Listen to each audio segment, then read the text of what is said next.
Hello, let's talk a second about superconductors versus diamagnetism. Here we have a pure-leaded graphite disc covering above 4 1-inch neodymium iron boron cylinders.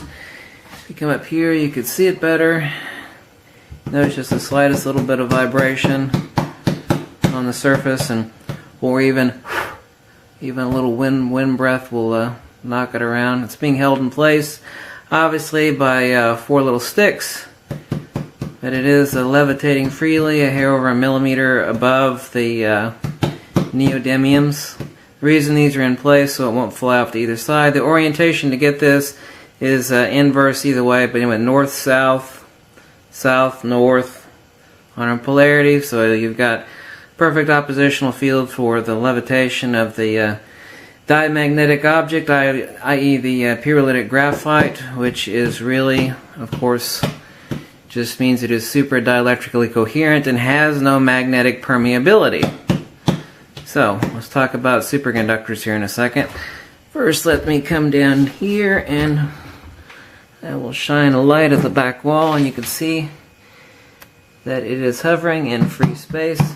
So any little jolt, and there you go. You can see it better. It is hovering freely. The little sticks just keep it from jumping off to either side, and you have to grab it.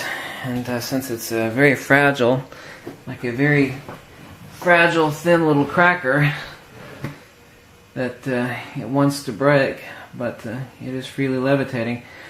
This is the crystalline structure of the with a very, very low magnetic permeability.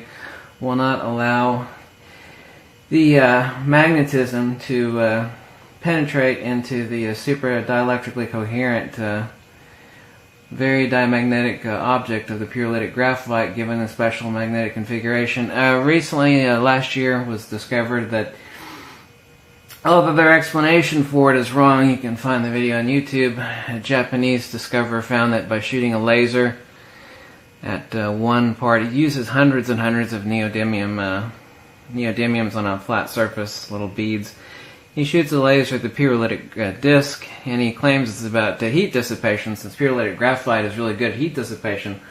Well, that's not it. Since it's super dielectrically coherent, what's happening is the z-axis radiodielectric of the light is entering the pure-leaded graphite, and you'll notice on the video, I'll give you a link to it, wherever he shoots it at, the pure-leaded graphite will lead the whichever direction the laser pointer is moving. And the reason for that is that it's actually ejecting magnetism out the rear end of the pure-leaded graphite disc. It's obviously thermal conductivity of pure-leaded graphite is not in question. The question is, of course, not descriptions, but accurate explanations of what's going on. What is happening is an increase in charge, since the pure-leaded graphite is already super diamagnetic. In other words, it will not allow magnetic permeability into the pure-leaded graphite structure. What it's doing, it is discharging the magnetism at the other end of the pure-leaded graphite discs. That is why wherever the laser is, it will lead in that direction. The same thing happens with sunlight. They'll actually cover up half the disc with the sunlight, and it will rotate vigorously, or they'll put the laser in the middle of the disc, and the disc will not move. And the reason for that is actually ejecting magnetism out, just like a saucer would, around the periphery of the disc. But yes, it's obviously dissipating heat, but that's not what's causing it to rapidly. Heat is not causing the pure-leaded graphite to chase the laser around the large magnetic field, so that's an asinine explanation. Now, let's look at another little example. This one's kind of wants to jump off, but it's really easy to set up. There's another pure-leaded graphite disc, but it's only I have to cup my hand here. It's only about 5 millimeters or so. See if I can do it for you here without it actually jumping off on me. The difference between this and the superconductor, and here we go. I want you to see that before it falls off, possibly. that is just wafer thin. That's just like trying to balance a needle on its end on an object, and it took very little effort. That is a pure lead graphite standing. I can get it to stand almost perfectly straight. Sometimes I can get it to stand absolutely straight.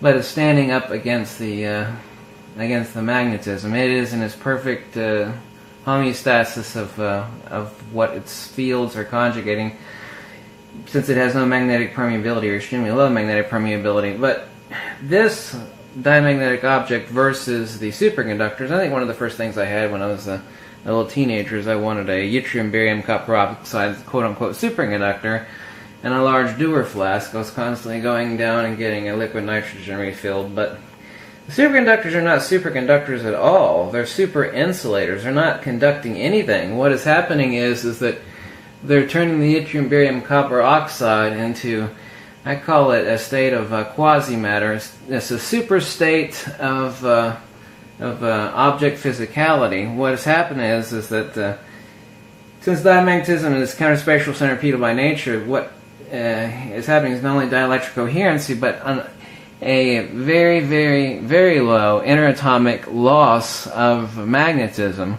So what happens is you have a super state. What happens in a superconductor is a super state, is a quasi state of a unique matter configuration, whereby which the reason that the magnetism, well, the magnet, quote unquote, will levitate above it, and obviously inverse. You've seen this. We'll discuss in a second.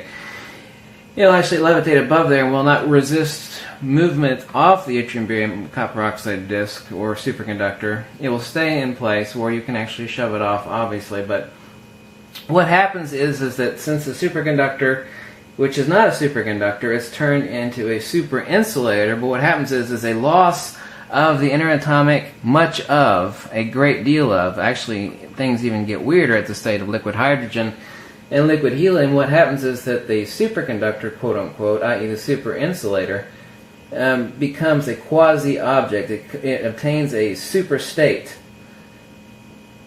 I'm trying to balance this perfectly on edge so I could show you. But it obtains a super state, and what happens is that the two objects, the magnet hovering above or below, both will actually work. You can actually watch lots of YouTube videos on this. Even little children build like little paper trains that are made out of, that have a little superconductor, quote unquote, disc, or super insulator disc is what they really are, that actually will follow after they're chilled from LN2. Liquid nitrogen will actually roll around on a magnetic train track. Here you see it perfectly balanced. Of course it wants to jump off, but that is like balancing a needle on its edge. That is sitting perfectly vertical. I don't know if you could see that. It did not take much effort, considering the fact that what I'm holding it on is shaking.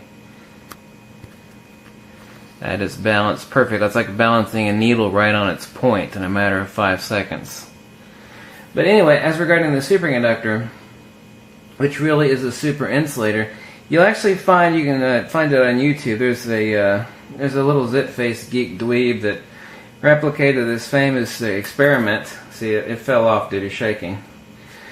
Replicated a famous experiment where he built a Mobius strip where both sides, you know what a Mobius strip, obviously, one side leads to the other. Mobius strip out of neodymiums, both sides are perfectly coated, and then he built a little track device. There are no tracks on it, but a little styrofoam reservoir to feed liquid nitrogen to the super insulator, incorrectly called a superconductor. What he does is he pushes it around the Mobius strip track on the YouTube video, and obviously it's floating above the track against, with the gravity below, but as it comes around, it twists underneath and it follows the track against gravity, quote unquote, around the track, and then he gives it another little push, and then it comes around to the top, then gives it a push, and it comes around again to the bottom. And he gives us the most insane explanation for this. He has no idea what's going on, and neither does anybody else. So what happens is that the two objects, well, in this case, the many hundreds or thousands of objects in the Mobius strip experiment of the quote-unquote superconductor, they're actually operating as one object. And the reason for this is that the quote-unquote superconductor or superinsulator, since it has extremely low interatomic magnetism, what it does is that the two objects operate as one. In other words, the radiating magnetic fields from the non-cooled neodymiums that the superconductor is quote-unquote riding on around the train track, especially what amazes people, like, well, it's floating around. Oh, wow, look at that. It's actually floating on the track upside down against gravity.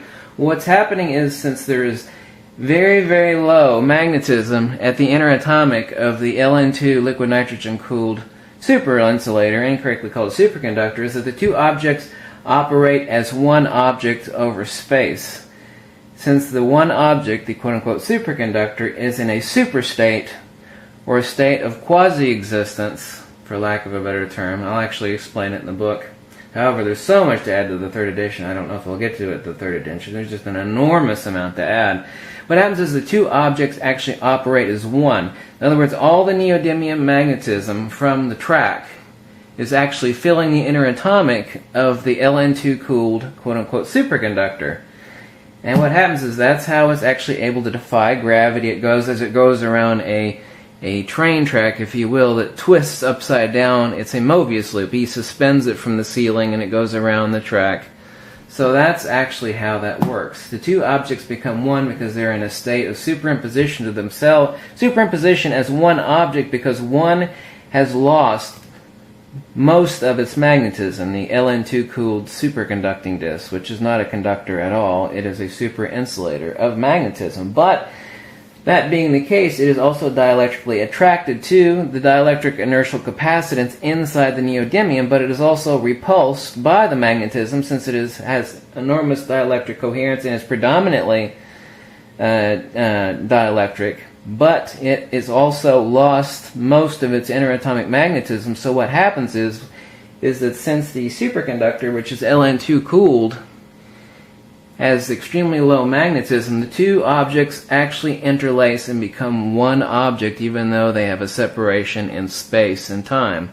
That is why the quote-unquote superconductor will ride upside down against gravity, and it will not fall off the quote-unquote track, if you will.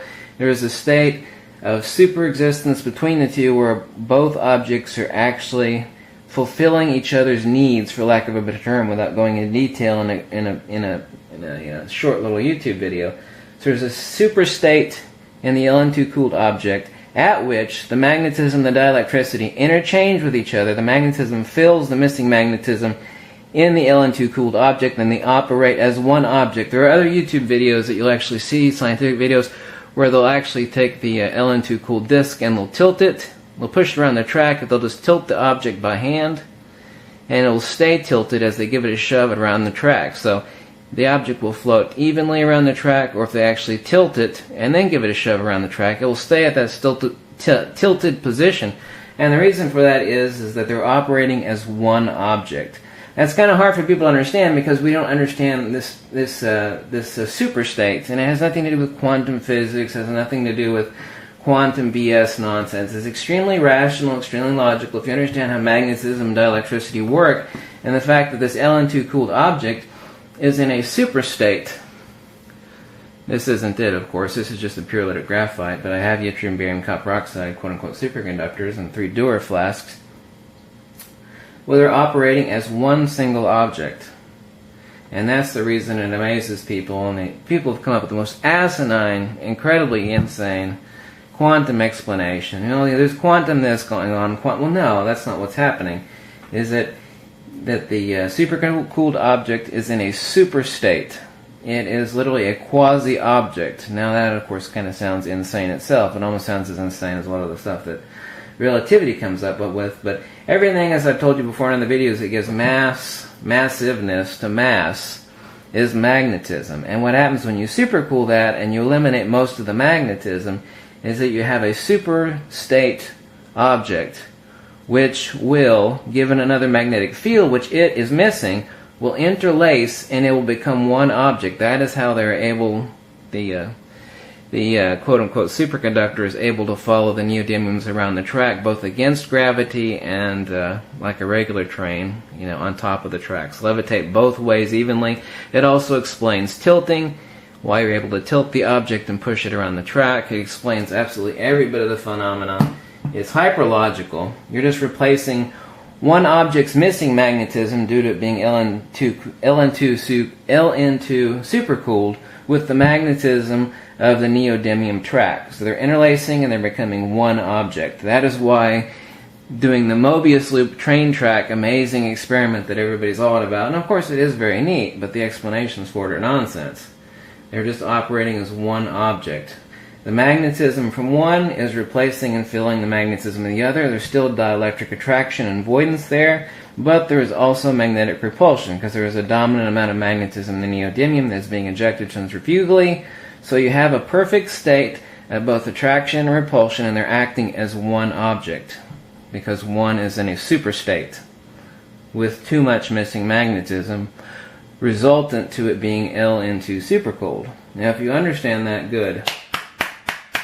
Now you understand how a quote-unquote superconductor works, and you understand these amazing little videos that were published by science geeks that have sorts of zits and pimples all over their face, and PhD degrees, and they're full of descriptions, and they're full of what their teachers tell them, and they're also just plain full of it, but they have no explanations for anything. Separates out the men from the boys is explanations, not descriptions. Anyway, thanks for watching. Catch you soon.